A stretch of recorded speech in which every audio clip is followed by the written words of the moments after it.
কিশোরগঞ্জের বাজিতপুরে আবহমান গ্রাম বাংলার ঐতিহ্যকে ধরে রাখতে ঘোড়া দৌড় প্রতিযোগিতা অনুষ্ঠিত হয়েছে। কিশোরগঞ্জ জেলার বাজিতপুর উপজেলার সরারচর ইউনিয়নের মাছিমপুর গ্রামে এই ঘোড়া দৌড় দেখতে হাজার হাজার মানুষের ঢল নামে।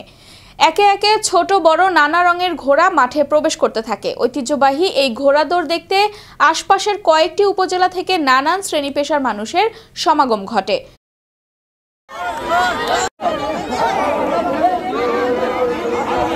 আসলাম ঘোড়ার দৌড়, এত ভালো লাগতেছে, মানে বুঝাইতে ঘোড়া দৌড় দেখতেছি, খুব ভালো লাগতেছে। খুব ছোটবেলায় শুনছিলাম, কখনো দেখি নাই, তো তাই দেখতে আসছি। আমাদের এই মাছিমপুর ঐতিহ্যবাহী ঘোড়া দৌড় হচ্ছে। গতবারের আগেবার হয়েছে, গতবার হয় নাই, কিন্তু এবার আবার হয়েছে। অনেক আনন্দ পাচ্ছি আমরা।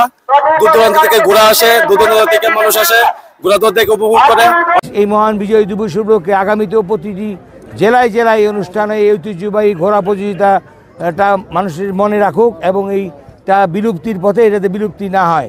সে কারণে আজকের এই নতুন করে আমরা যে স্বাধীনতা পেয়েছি, নতুন করে এই 17 বছর পরে 52 বছর পরে আমরা যে নতুন স্বাধীনতা নতুন কথা বলার সুযোগ পেয়েছি।